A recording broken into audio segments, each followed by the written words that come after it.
Hey everyone, it's Katie from HelloLittleBean.com and Every Little Story on YouTube. I am finally back with a new pregnancy update. It's been a while. I think my last one was like,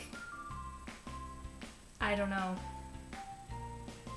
23 and 24 weeks. I'm not really sure. Anyway, I haven't done one since then, so this is going to kind of span like, I think it was 24 through 29 weeks, and I don't really have a questionnaire for each week because life's just been busy. So I'm just gonna kind of generally update you and then update you on what has happened recently, which is kind of a lot. So I'm currently 29 weeks and 6 days. Actually, I turned 30 weeks tomorrow, but so much has happened in the last week that I wanted to do a 29 week anyway, and then I'll do a 30 week after the fact. So how far along? 29, almost 30 weeks. Total weight gain / loss. I'm actually not entirely, I think I've gained 20 pounds, which kind of freaks me out because last time I was pregnant, I gained 19 pounds total. I think I actually weighed more once I went into the hospital with Lark, but I was sort of retaining water and whatnot, so at the end I kind of like put on a bunch of pounds, but like my total normal weight gain was only 19 pounds. So to already be at the 20 pound range like really freaks me out because I actually have, you know, 10 weeks to go. But anyway, everything's healthy, so whatever. I sort of went through a period there for a couple weeks where I was like gaining a lot and I'm like, what is going on? And then it kind of plateaued. Like I don't think I've gained any in the last like 2 weeks. I'm not entirely sure. But anyway, there's that. Maternity clothes all the time. I kind of need new stuff, like summer stuff. But I'm actually liking this tank top, even though you can probably see my bra through it, which is really classy. I haven't worn it in a while. I haven't worn it, I think, since last summer. But this is just the Morona brand from Target. It actually fits really well, so I'm thinking of picking up a couple of those. But I'm hesitant to buy anything right now. But I'll get to why. Stretch marks, none from the baby. Sleeping's really hard right now. It was kind of better for a while, and then as of late, it's sort of gone off a deep end again, and I'm not enjoying sleep. But again, we'll get to that. It's coming. Best moment last week, I passed my glucose test. I actually took the 1 hour like 2 weeks ago, failed it. I failed it with Lark also, and had to do the 3 hour with Lark also. But I was a little more concerned about the 3 hour this time because, I'm not gonna lie, I've not been as much of a healthy eater this time around as I was with Lark. Not that I'm not eating healthy things, I love healthy foods, but I'm sort of giving in to my junk food cravings a little more this time. So I was afraid I wasn't gonna pass it, but I did. So that was a really good thing because I do not want to deal with gestational diabetes. That would not be fun. I feel for people who have to deal with it. Not cool. So passed, so that was good. Movement. This kid moves all the time. My camera was full, so I had to go like unload a bunch of files.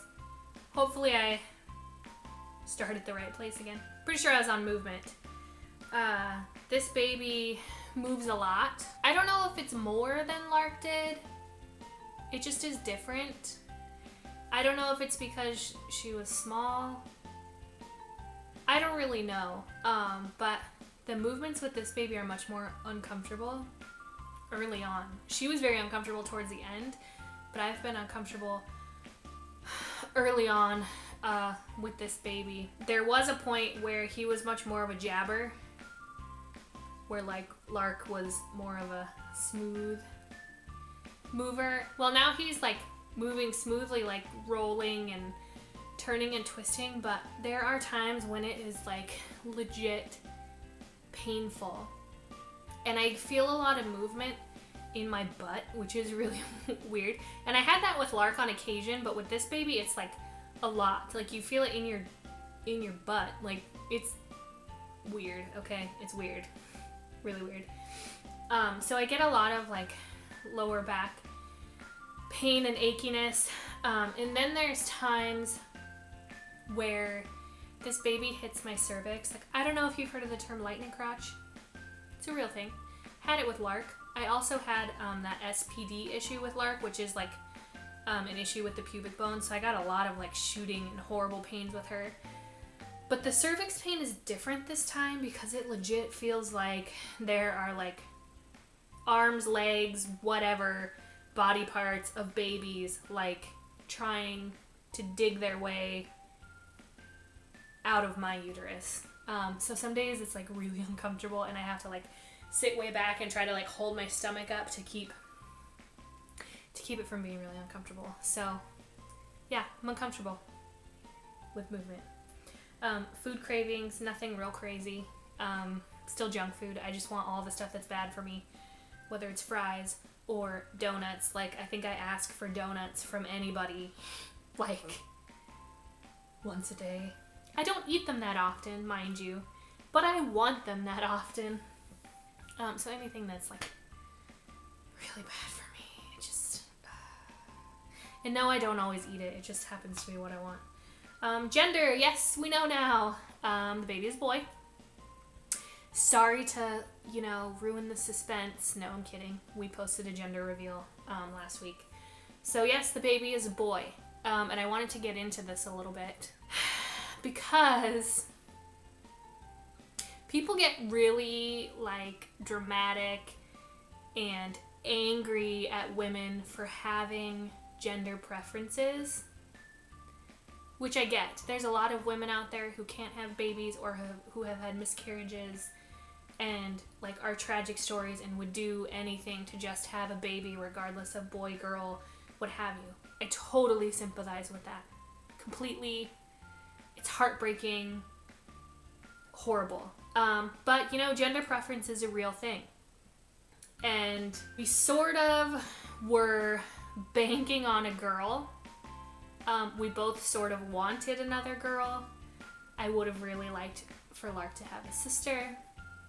And I don't want any of this to come off as like me being a bitch or ungrateful, because I'm not. I obviously love my child more than life, whether it's a boy or a girl. It doesn't matter to me. It doesn't matter to me at all. I want a healthy baby. That's all that really matters. You get an idea in your head and you kind of run with that, I guess. So when we had our ultrasound, our gender ultrasound, and she asked us right at the beginning, she's like, do you want to know now or do you want to wait? We're like, oh, we'll know now. And she said boy, and it was very obvious on the screen that this baby was a boy. We were both like, oh my God, like a boy? And it wasn't like we were sad or upset. We were just shocked because both of us just expected a girl. And I don't know if part of it is because we already have a baby girl, so it just seems like the natural thing to have another girl. All the stuff we have is for a girl, that kind of thing. It just was crazy. We were both kind of a little bit shocked. But it's cool. Whatever. Healthy baby. It's what we want. But to be honest, I was not immediately thrilled at having a boy. That sounds really bad, and please don't like stone me or berate me or any of that, because it's not meant to be malicious at all. It has nothing to do with how much I love my child. It doesn't. The thing is this, raising a boy scares the crap out of me. Like, no joke. I don't know the first thing about boys. And yes, I have a 16-year-old stepson, but I didn't really deal with him as a baby. I've dealt with him as a teen, and I obviously know kind of how it goes, but I have moments with him where I just really can't relate to what he's going through because I'm not male. So there's a lot I don't understand about boys. So it makes me very apprehensive. Like, I'm not into dirt. I'm not into cars. I'm not into bugs. I don't like sports. I don't like any of this. And that's totally stereotypes, and that's not saying that that's like the only thing he's going to be into, because gender stereotypes are bad too, because Lark's a little girl and she loves dirt. So I'm already experiencing that whole nervousness about like, oh, can I do this dirt like thing? I like makeup and I like art and I like music, and I like food, and I like all these like creative things like sewing, and so having a boy is gonna be different. Not to mention everyone, I've not had one person say anything different. Everyone has told me that having a boy is gonna be so entirely different, and he's gonna be hyper and all over the place and climbing on things and out of control, and I'm just like, I don't know if I can do this, y'all. My kid's really calm. She's really mellow. She's very easy to like get focused on something. She loves to color, like those types of things. So the thought of having like a hyperactive kid freaks me out. But then again, I'm like, there's another gender stereotype. He could come out and be the calmest kid ever. So those are my reasons. I hope people don't think I'm like an awful, horrible person because of that. I'm excited to have a boy. It's just a whole new adventure, and it's going to be a huge learning curve for me. Thank goodness I have James, because like the thought of having a baby and potty training with a penis freaks me out. So anyway, so there's that. So yes, we're having a boy. We're really excited. I think Lark's gonna like having a little brother. I think it's gonna be cool. He does have a name, but we're keeping that a secret. It's actually the boy's name we had for Lark before we knew she was a girl. So we're really excited. So yeah, gender, boy. What's my next question? Now I'm like so off track I forget. Labor signs. So this is the part I was talking about that I'd get to. Last week, at 29 weeks exactly, I started to feel sick and thought I was coming down with the flu. If you watch the daily vlogs, you already know about this. But overnight, it became so painful and so regular, and it felt just like labor that I was like really concerned. And I almost took myself to the emergency room in the middle of the night, but then sort of like talked myself off the ledge, like, you're imagining things, this is not anything, just go to bed.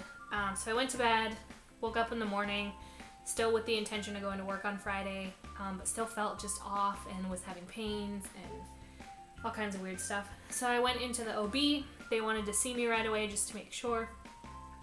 They took the baby's vital signs. Everything was good. My vital signs were good, but they could tell that I was kind of in distress. So they swabbed me for labor, which I think is called fibronectin. Anyway, it's a test that tests for a certain type of protein from your uterus and cervix. You like how I do that motion? A swab test. Lovely. That basically gives an indication of whether or not you're going to give birth in the next 2 weeks. So they gave me the swab test, and the OB was like, oh, you know, we'll know in an hour or two, whatever. So I'm fully thinking that, like, I'm just going to go to work, and they'll call me later, and everything will be fine. Well, then she decides to do a cervical check, just to be sure, because while I was in there, I was having these contractions and back pain. And so she checked me, and immediately her face changed, and she said that I was dilated to a 2 and that the cervix was kind of bulging as though I was in labor. So I freaked out. Long story short, tears, everything. She sent me to the hospital immediately. My OB is actually in the hospital. So they actually put me in a wheelchair with a nurse, sent me over to labor and delivery like immediately. They were ready for me when I got there. They admitted me to the hospital. I had to be monitored for a little while. There was talk of transferring me to a larger hospital, more equipped for premature babies, because they really weren't sure how quickly this was going to progress or if it was going to progress. We talked about medication options, all kinds of things. I was hooked up to an IV drip, just fluids to start to make sure it wasn't dehydration, you know, that was causing a problem. They administered a steroid injection in my butt. That was fun for the baby in the event that he's born early, for his lungs. And I was basically there all day Friday until the evening. And they kind of wanted me to stay overnight, but the doctor kind of gave me a choice, and James and I ultimately decided that I would go home. I just felt more comfortable doing that. So I was basically placed on strict bed rest for the night. I wasn't allowed to get up except to go to the bathroom. And then I had to go back to the hospital Saturday to get another steroid injection and just have, my vitals and everything checked again to make sure that labor was not progressing. So my cervix had not dilated anymore, which was a really good thing. And the contractions had calmed enough on their own that I didn't have to have any additional medication, and she didn't want to pump me with a bunch of stuff right off the bat. But anyway, so basically what happened was they've put me on like a week-long medical leave.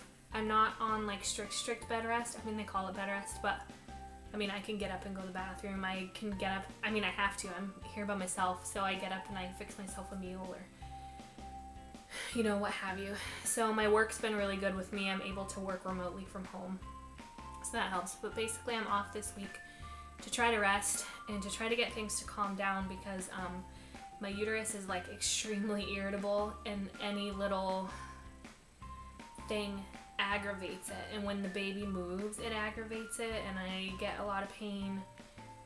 If I push on it too much I get aggravated, so I can't like pick up Lark, I can't, you know, carry her, I can't do a lot of these things, and I'm basically stuck in the house, bored out of my mind. But I want a healthy baby, so we gotta try to keep him in there and cooking. The doctors were pretty positive about, you know, his survival rate, because the first thought in my brain was that he was gonna die, and that was really scary because I wasn't sure. 29 weeks is early. I know nothing about premature babies.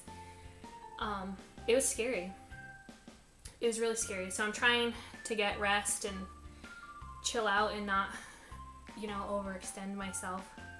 So anyway, labor signs, yes. And that's why I was talking about with the maternity clothes that I was hesitant to buy more, because at this point, like, nobody can really be sure how much longer I'm going to be pregnant. I could be pregnant for the next 10 weeks and have him on time, or I could have a baby next week. I really don't know. It's sort of up in the air. I go back to the OB tomorrow for a checkup, so we'll see. I'm hoping it's good things. I'm still having issues, so I'm a little concerned about, you know, what they're gonna say, but hopefully all is well. They say the baby sounds good and everything else, so fingers crossed that this little baby boy can be born healthy and not have, you know, horrible serious issues, because that's a huge concern. Belly button is in. What I miss. This is like the question of the century, because right now I can't do anything. James had to go grocery shopping for us yesterday. Generally, I hate grocery shopping. I'm like, I just want to go grocery shopping. So I miss like everything right now, and it's really hard to not be able to tend to Lark. So I miss being able to do things for her and hold her and what have you. So she sits with me on the couch a lot. Like, James picks her up and we snuggle that way, but she has a hard time. She cries sometimes when I can't pick her up, and it sucks a lot. What I'm looking forward to, hopefully things getting back to normal. I'm really not looking forward to this continuing, obviously, because I want the baby to remain healthy, and also because I'm so uncomfortable. I don't know how I can do this for another 10 weeks, so I don't know. Yeah, so that's the questionnaire for 29 weeks. This is probably going to be a really long video, but there was kind of a lot to cover spanning that entire time, especially just this last week. I thought maybe I'd go into a little bit of detail about my birth plan.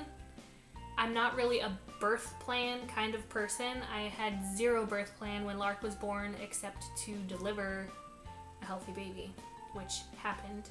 I ended up with a C-section with her, which is not necessarily what I wanted, but I didn't place any expectations on it, and I think everything generally went really well. I tried to approach it with the most open mind that I could, and I think that helped, because I didn't have any unreal expectations, and things just kind of happened. They happened the way they did. It is what it is. Lark was a healthy baby. She's a healthy toddler, so that's good. So a birth plan this time, I'm sort of approaching it with the same mindset. It's hard to say because I don't really have one, but I was told I could not have a VBAC at the hospital locally, but that I could have a VBAC at a hospital a little bit further away, which was hard for me because I don't know that I like the whole distance thing, and I was worried about, you know, going there and trying for the VBAC and then having the C-section anyway and having to be that far away for that amount of time. So I had some decisions to make, and ultimately I kind of came to terms with the fact that I was having a C-section, and whatever. I'm scared to death to have a C-section again, but it is what it is, and I kind of accepted that, and yeah. So anyway, at my last OB appointment, the doctor sort of changed my mind again because she mentioned that I actually can have a VBAC at this hospital. Last time my camera was full, this time it died.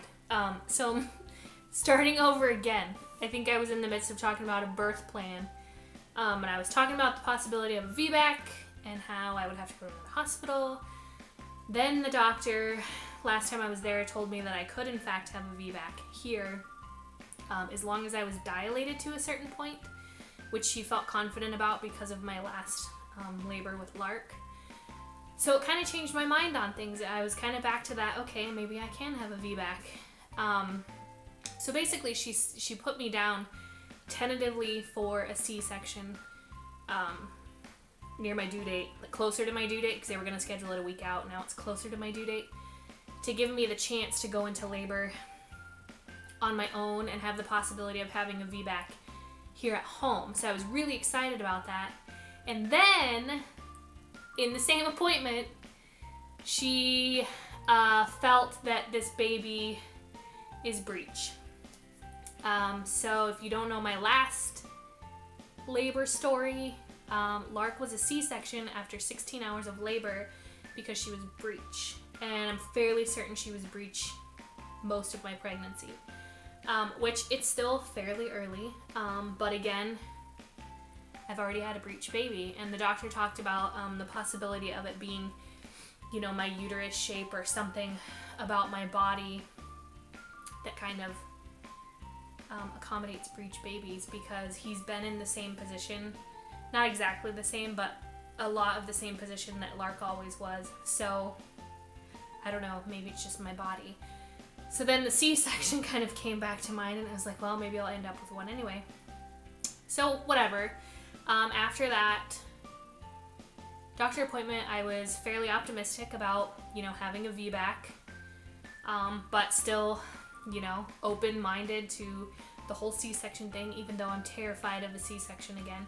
But I was trying to approach it with an open mind, and that was my basic birth plan, to hopefully go into labor naturally with the possibility of a VBAC, but the likely scenario that I would have a C-section.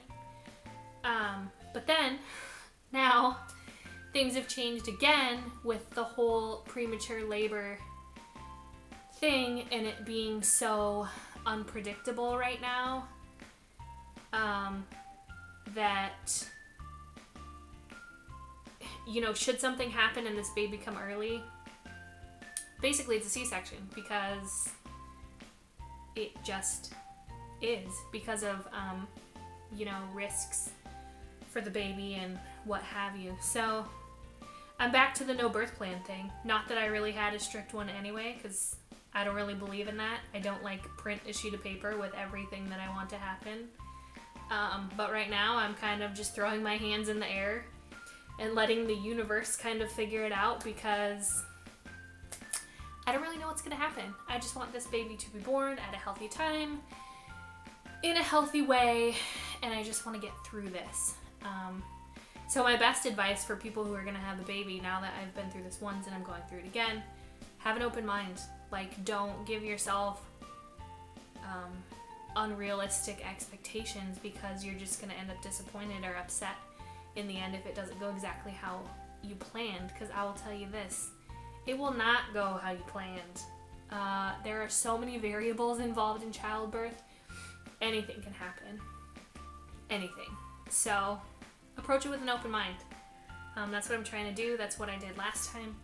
Hopefully everything goes as planned. And when I say as planned, I mean delivering a healthy baby, because that's my ultimate goal.